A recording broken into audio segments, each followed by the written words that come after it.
Un des points les plus importants qui m'a fait augmenter mon chiffre d'affaires, ça a été ce petit détail qui est de baisser le taux de no-show. Moi, je suis passé à peu près de 35 à 10 de no-show. Parfois, il y a certaines semaines, on était même à 5. J'ai fait pareil pour les personnes qu'on a accompagnées et c'est quelque chose que tu peux mettre en place facilement. Je vais t'expliquer comment, mais surtout, il faut se dire que tu vas pas avoir plus de leads, tu vas pas mettre plus de budget pub et pourtant, ton chiffre d'affaires, il va augmenter. Il y a plein de petits détails comme ça, généralement, dans ton activité que tu peux changer. Alors évidemment, il faut être aware, il faut être au courant qu'il y a ces problèmes. C'est vrai que parfois, c'est bien d'avoir un œil externe. Mais en tout cas, il y a plein de petits détails comme ça qui font que tu peux augmenter très facilement ton chiffre d'affaires. Donc concrètement, moi, quel était mon système à l'époque avant de pouvoir baisser ce taux de no-show? Classique, comme la plupart des gens, avec Calendly, iClosed ou Go High Level, n'importe quel truc que tu utilises, généralement, tu as confirmation par mail, d'accord? Une fois que la personne a pris le rendez-vous, tu la rediriges potentiellement aussi vers une page avec quelques explications et cetera et parfois donc tu as le rappel 1 heure, 2 heures avant, je sais pas combien de temps tu le mets avant, par mail aussi et alors sur Calendly, tu peux mettre message de confirmation. Parfois tu le mets pas, parfois je sais qu'il y a quelques personnes d'entre vous, sûrement peut-être que tu le fais, il y a un appel de setting et cetera. Bon bah, moi ce que j'ai rajouté, vraiment qui a fait une grosse différence, ça a été et c'est quelque chose que tu peux faire facilement avec Make, avec, j'ai plus le nom, avec N8N, voilà, avec Zapier, c'est tout simplement mettre des messages automatiques. Des messages automatiques, mais qui sont envoyés depuis un numéro de téléphone, pas depuis, Calendly et cetera, d'accord? Parce que déjà, ça rajoute de la proximité. C'est un vrai numéro de téléphone, la personne va pouvoir te répondre et tu vas pouvoir, avoir un échange avec elle, d'accord? En fait, ce qu'on a fait, c'est que quand les personnes prennent un appel, d'accord?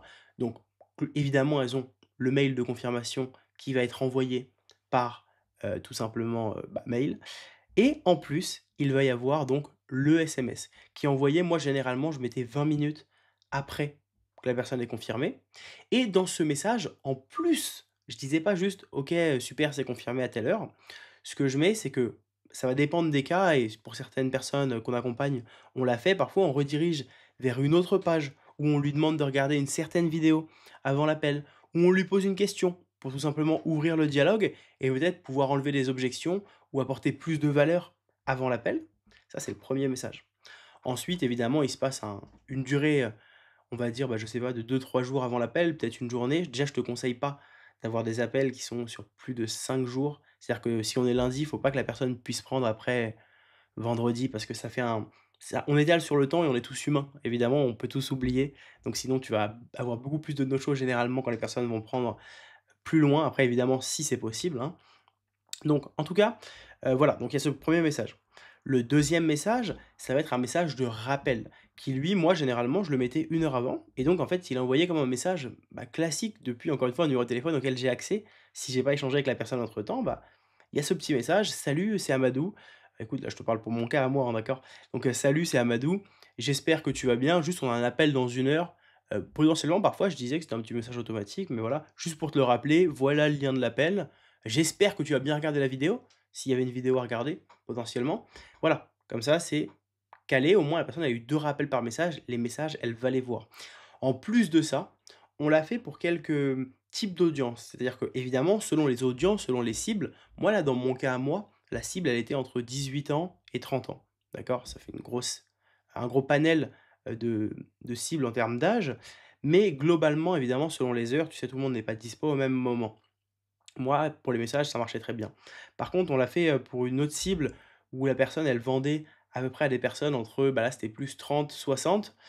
Bah, et selon les cibles, évidemment, il faut tourner différemment les messages. Tu vas peut-être pas mettre les rappels aux mêmes heures, au même moment. Il y en a qui lisent beaucoup plus leur mail et ça peut être intéressant de rajouter un appel. En fait, tu peux rajouter un appel. Alors, généralement, ça va être soit le closer ou la closeuse ou les setters tout simplement qui vont le faire et ça va pouvoir permettre de rajouter de l'incentive. Encore une fois, le but, c'est que la personne, elle arrive à l'appel, elle soit le plus qualifiée possible, qu'elle ait le plus envie de passer par, ton service, d'acheter ton offre et cetera et donc évidemment, tout ce système, il faut faire hyper attention parce que oui, ça peut être très puissant si tu l'utilises bien. Par contre, tu peux aussi t'embrouiller avec plein d'automatisation, plein de messages à droite, à gauche et cetera sur le mail, en même temps la personne qui va appeler.